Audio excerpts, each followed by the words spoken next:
Hey guys, what's going on? In today's video we're doing another episode of the tuning series thing I started a couple of weeks ago, and today I'm going to be showing you how to do a basic drift tune.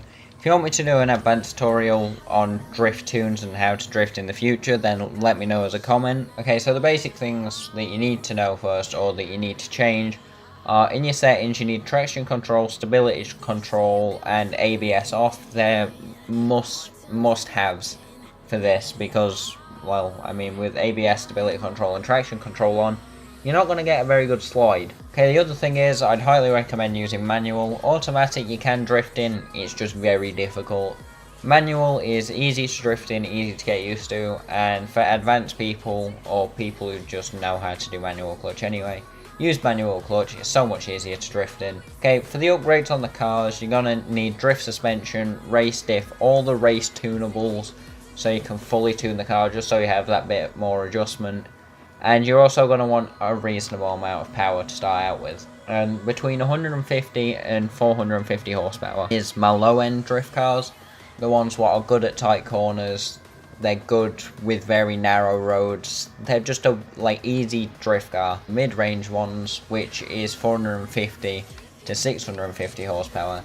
These are quite good on long corners, quite good on narrow roads, and they're fairly easy to tune and get used to. And then there's your higher end drift cars, what are mainly built for scores, which is all-wheel drive cars with like 1400 horsepower and stuff like that. So for the tuning, the tyre pressure is a big part of it. I normally go with a slightly lower tyre pressure. On the front I'll go for about 28, and on the rears I'll go for about 26. Obviously, as you drive more, your tyres will heat up and they'll get stickier, in theory. And the more pressure you got in your tyres, the easier it is to slide, but the hotter they are, they also grip more. Having grip in drifting is a big part, which a lot of people don't know about. If you don't get grip when you're drifting, you're basically sliding on ice. You've got no control over the car whatsoever. Drift suspension automatically puts -5 degrees of camber on the front and 1.5 on the rear. I keep it -5 at the front. The sweet spot really is between 3.5 and 5. A lot of cars love having that little spot because it gives you enough grip and control up front while maintaining the grip at the rear and being able to lose the rear end. Okay, so toe is where a lot of people mess the tunes up. If you want in for short, really aggressive, narrow road drifting, I would go with a bit of toe in. And then if you wanted to do some more extended drifts, I would personally go with a bit of toe out. For this, I'm going to go 0.3 on the front and rears, just to give it a little bit of balance. I want this to be slightly longer drifting, but not too long. Okay, for the anti-roll bars, I normally go with 50% roughly on the front, and just over that on the rear. A lot of people drift softer setup cars. I personally drift really stiff cars. I just find them a lot easier to control. Okay, so for the springs, again, roughly 50%, but with this one, I go with the fronts a little bit under, so about 40%, and the rears at 50. The ride height, I have it low because stance life. No, I have it low because lower center of gravity, and it looks cool. Okay, so for the downforce and aero, a lot of drift cars don't have this, but if it does, put it towards speed, because if you put it towards cornering, you're going to be gripping around corners, which isn't really what you want. And then for the brakes, I normally put a front brake bias to 60%. That way, when you tap the brakes mid-drift, it will kick the rear end out a little bit more. It'll let you maintain the angle while slowing down. And for the brake pressure, if you've seen some of my grip driving videos, this isn't something you really need to change, because if you grip driving, obviously you want a higher brake response. With drifting, you don't really need that. And then for the diff, this is the most important part. You want to lock the diff at the acceleration and on the deceleration.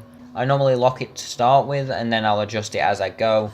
And if you're wondering why I've skipped over the gearing, it's because it's something you need to drive the car to understand. You need to drive the car, get it to a point where you're like, okay, this is what I need to change. I need to make this gear shorter, I need to make this gear longer.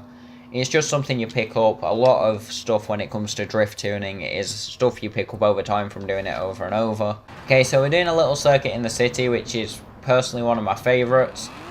and it's got its variation of long corners, and it also has a variation with shorter corners. And already I can tell this car is going to feel quite well on the long corners. On the short corners, I don't think it'll do as well though. Okay, it did alright. I just wish that it'd carry a little bit more speed with it.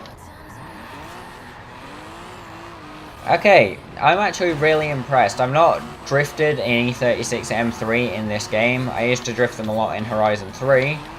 And going from my tuning knowledge, this has worked quite well. If you want to know cars what are really good to start off with, the E36 and E46 M3, S chassis, literally all of them, S13, PS13, S14, S14 Kuki, and then yeah, S15 are the ones you want to start off with, and the 350 and 370Z. They're all cars what you want to start drifting with, just because they handle really well. They've got a decent sized wheelbase, it's not too long. So I'm going to do one more run. This car seems to be quite dialed in already, which is, for a 10-minute tune, really good. It's not something you can really do straight away, you do have to alter the tune a little bit. The gearing, I'm not going to mess with, the gearing seems pretty solid. And in the future I am going to do a gearing video, because it is more complicated, so it probably will be one of the longer ones. All I'm going to do is make the front anti-roll bars and the rear anti-roll bars a little bit softer, and then raise the spring rates on the front and rear. Okay, I'm just going to alter the diff settings a little bit more. I'm going to drop it to 85 and see what that's like. This might give it a little bit too much grip, but I want to be able to go slower into a drift and it still work. Right, we did a weight transfer entry there, and it kept it really well. Okay, alright, I'll let off as we go into this corner. I'll let off here, and you can see it just ties it back in really nicely. Right, I don't know where I'm going here, I've just picked a random line to go off. But this car does feel really dialed in already, which is kind of impressive for a small tune. And I don't know if I've already mentioned this car has 600 horsepower and it's on stock tyres. And your tyre compound does have a big impact on how you drift. I normally, with 600 horsepower, would say stock compound, or if it has 650, I'd probably go to sports, just for the, or street tyres, sorry, just for the extra amount of grip. And seeing as we've met faces with a taxi, I'm going to end the video here. If you guys have enjoyed this video, like, comment, subscribe down below with notifications on, and I'll see you guys in the next bloody video.